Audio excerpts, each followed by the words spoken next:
Selamat datang kembali di pembahasan mendalam kita.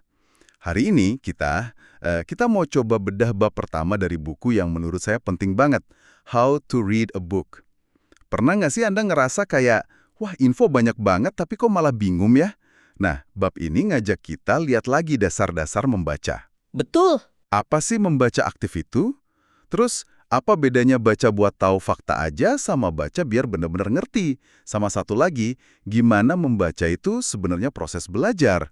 Yuk, kita bongkar pelan-pelan. Oke. Memahami cara kita membaca ini jadi krusial banget ya di zaman sekarang.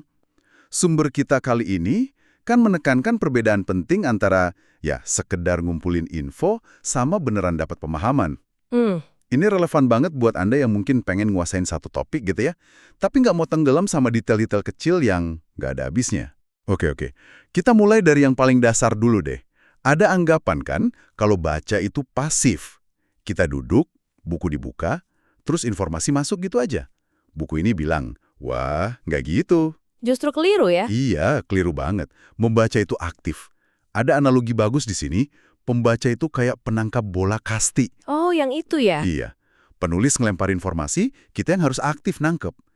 Makin aktif kita usaha nangkep, makin banyak yang kita dapat. Gitu kan ya? Betul sekali. Dan keaktifan ini tuh bukan cuma soal niat ya, tapi juga soal skill, keterampilan. Penulis usaha ngelempar ide, pembaca juga harus punya skill buat nangkepnya. Hmm, Jadi komunikasi ini berhasil kalau dua-duanya sama-sama jago, istilahnya. Yang menarik, ini berarti kita emang harus nuntut lebih dari diri sendiri pas baca. Nggak bisa pasif nunggu aja. nggak bisa cuman rima gitu aja ya. Terus tujuannya apa? Nah, di sini buku ini ngasih pembedaan yang menurut saya penting banget. Ada dua tujuan utama. Iya, ini kunci nih. Pertama, baca buat informasi. Kayak, ya baca koran, majalah, artikel online yang ringan gitu. Kita dapat fakta baru, tahu sesuatu yang baru. Tapi pemahaman kita nggak nambah secara fundamental ya. Nah, itu dia. Pemahaman kita nggak nambah karena materinya ya sejajar lah sama apa yang udah kita tahu. Gitu kan? Betul. Nah, tujuan kedua ini yang lebih menantang tapi juga lebih rewarding. Membaca untuk pemahaman. Pemahaman ya, bukan cuma informasi. Iya, ini terjadi pas kita ketemu materi yang rasanya, wah, ini kok di atas level saya ya, yang bikin kita mikir, yang nantang asumsi kita. Jadi harus ada perjuangan dikit gitu ya. Harus. Tujuannya bukan cuma nginget apa kata penulis, tapi ngerti kenapa dia bilang gitu. Apa maksud dibaliknya. Ini usaha buat naik level gitu loh. Biar pemahaman kita lebih dalam, nggak cuma nambah koleksi fakta aja. Ini jadi ingat sama peringatan di buku soal jadi sophomore. Apa itu istilah Yunani ya? Orang yang tahu banyak tapi dangkal gitu. Ah, iya. Yang itu, tahu banyak fakta tapi nggak benar-benar paham. Banyak baca doang nggak cukup berarti ya? Nggak cukup. Justru bisa jadi ilusi pengetahuan. Kita ngerasa tahu banyak, padahal cuma di permukaan. Jadi tantangannya buat Anda di rumah mungkin ya, coba kenali deh, ini saya lagi nambah info aja atau lagi beneran usaha buat paham. Kualitas interaksinya sama teks itu beda soalnya. Oke. Terus, gimana buku ini ngehubungin membaca sama proses belajar secara umum? Katanya ada dua cara belajar kan? Belajar lewat instruksi, kayak diajar guru, sama belajar lewat penemuan, kayak riset sendiri. Nah, membaca ini masuknya ke belajar lewat instruksi. Tapi, Ada tapinya. Iya. Apa tuh? uniknya, kita belajar dari guru yang absen. Maksudnya, penulisnya si guru ini kan nggak ada di depan kita langsung. Oh iya, bener juga. Nggak kayak di kelas atau dengerin ceramah ya. Beda banget. Karena gurunya absen, kita nggak bisa nanya langsung kalau bingung.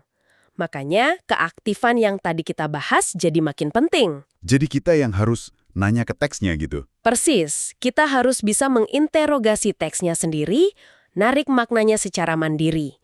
Ini butuh skill membaca yang lebih tinggi daripada sekedar dengerin orang ngomong. Kita harus aktif banget. Oke, jadi kesimpulannya nih, dari bab pertama ini, apa aja yang penting buat diingat sama pendengar kita? Oke, yang pertama mungkin sadari kalau membaca yang bagus itu butuh usaha, bukan pasif, harus aktif. Sip, usaha mental ya. Kedua, Kedua, coba deh perjelas tujuan Anda sebelum mulai baca. ini mau cari info cepet aja, atau mau benar-benar gali pemahaman yang dalam.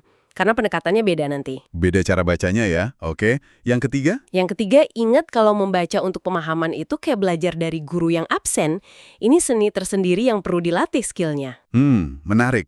Oke, berarti ada PR nih buat kita semua ya. Bisa dibilang gitu. Sebagai penutup nih, mungkin ada satu hal yang bisa Anda renungkan. Sebelum buka buku atau artikel berikutnya, coba deh berhenti bentar. Terus tanya ke diri sendiri, tujuan saya apa ya baca ini? Info atau pemahaman? Pertanyaan simple tapi dampaknya bisa besar ya. Bisa jadi, mungkin kesadaran soal tujuan ini aja udah bisa ngubah cara Anda interaksi sama teksnya nanti. Dan kalau nyambung ke singgungan soal opini kemasan dari media yang disebut di buku tadi. Oh iya, yang soal kita sering nelen gitu aja? Iya, seberapa sering ya kita tanpa sadar cuman nerima aja apa yang disajiin, tanpa kita olah lagi secara aktif buat ngebentuk pemahaman kita sendiri? Wah, dalam juga tuh pertanyaannya. Sesuatu buat dipikirin lebih lanjut aja sih. Kan intinya aktif berpikir itu tadi.